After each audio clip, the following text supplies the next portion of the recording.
everyone, welcome. Thanks for joining me in this video. I'll be discussing common speech errors, also known as slip or the tone, as well as error in speech comprehension, also known as slip of the ear. These errors in comprehension and production are completely normal, and we're all guilty of them at the point or another.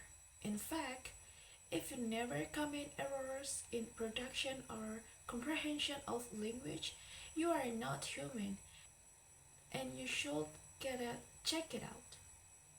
Let's start with speech errors or slip of the tongue. Although there are a number of speech errors, this video will focus on a few of the more common ones. First, let's start with anticipation.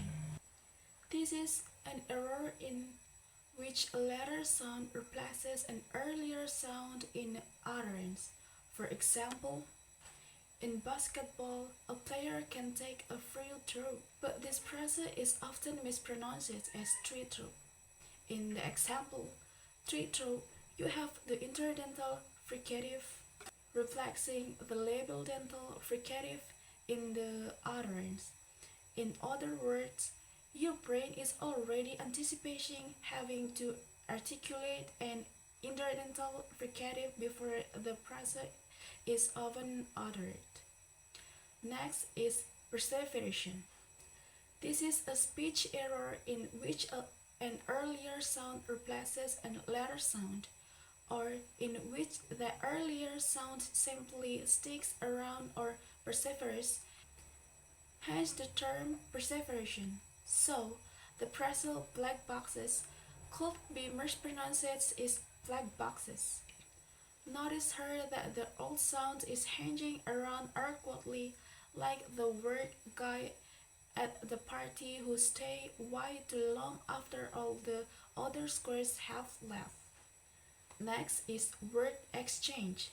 This is an error in which one word switches position with another word in an utterance. So, for example, instead of the present 50-pound bag of the food, a speaker might actually say a 50-pound dog of bag food. Next is a blend. A blend is an error in which part of two or more words are combined to yield a new word. So, for example, instead of either saying great or good, a speaker might say good. I don't see what the problem is with that. It's perfectly good. Next is metathesis. Metathesis is a speech error in which two sounds switch position with one another. So, for example, in the present milk and honey, this could be mispronounced as hilk and honey.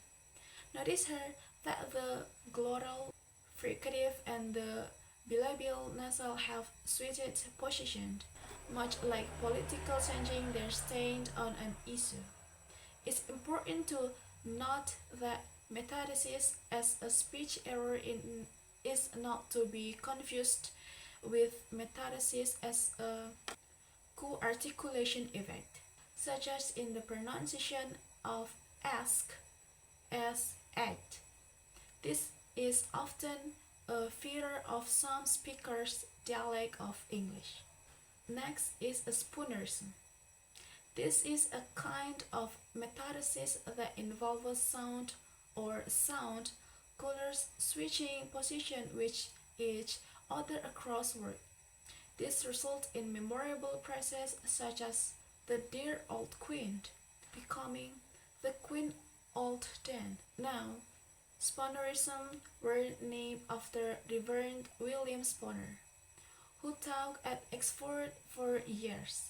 He was reported to have used these so-called spoonerism a lot, although it's unclear whether he did so, and if he did, whether they were actual speech errors or intentional mispronunciations used for comedic effect. Lastly, there's a malaprops. A malaprops is a speech error in which the speaker uses an incorrect word that sounds similar to the target word. For example, after a boxing match, Mike Tyson was interviewed and asked what he would do next in his career. He responded, I don't know. I might just fight into Bolivian, rather than I might just fight into oblivion. Bolivian and oblivion sound very similar, and in fact, there's a bit of metathesis going on there. But because they're different words and the incorrect word is used, that's why we're calling this a malaprops. This term malaprops comes from Mr. Malaprop, who was a character in Richard Sheridan's play The Revolt. This character was known for using this so-called malaprops to comedic effect, just like with sponerism. This can be honest speech error or intentional mispronunciation.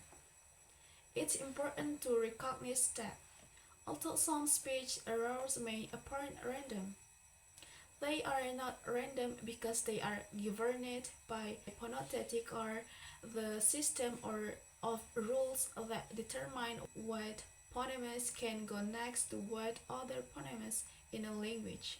In English, for example, we have the parcel black and white, so we would next expect an English speaker to say something like black and white. Why? Well, that's because in English, the sound sequence cannot form a syllable onset. However, instead of the parcel black and white, a speaker could say white and black. Not only because white and black both represent permissible syllables in English, but there is also actual word in English. So, why the tail slip of the tango happen at all? There are a number of reasons. I mean, a speaker could be tired, distracted, multitasking, or they could be feeling perfect and just make a simple mistake. Remember that speech errors are totally normal and we all do them at some point, but they do after a unique window into the complex processes of speech production. Now, let's discuss error in comprehension or slip of the ear. We've all done this at some point or another. Often it happens in casual conversation where we just misheard somebody and misunderstand why they say because we've incorrectly perceived the word that they've used. But the more memorable examples of slip of the ear happen with misinterpreting some lyric in music. For example, if you can think back to the famous Elton John song, Teeny Dancer, you could be forgiven if you mistook the lyric as Hold Me Closer, Tony Dance, an actor, instead of Hold Me Closer, Teeny Dancer. Maybe you remember Jimi Hendrix's song, Purple Haze, and he say, excuse me while I kiss the sky. Well, a lot of people thought that he said, excuse me while I kiss the sky. When I was younger and would hear the Rolling Stones sing their song Best of Burden, I was sure that Mick Jagger and actually singing I'll Never Be Your Big Suburban, rather than I'll Never Be Your Best of Burden. So, why do the slip of the air happen? Well, just like with slip of the tango, it could be a number of reasons. I mean, the listener could be tired, they could be distracted, or hey, even if everything is fine, our brains often make mistakes and try to resolve ambiguities or unclear parts of language by filling in the blanks itself based on context and life experience. It's perfectly natural and we all do this. So, as with slip of the tongue, slip of the ear often a really unique window into the complex process of speech comprehension. Okay, that's all for now. I hope you found this video useful.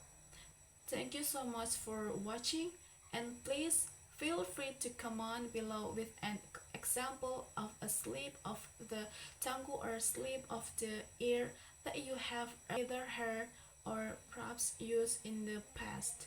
In the meantime, stay safe, be well, and I'll see you soon. Take care.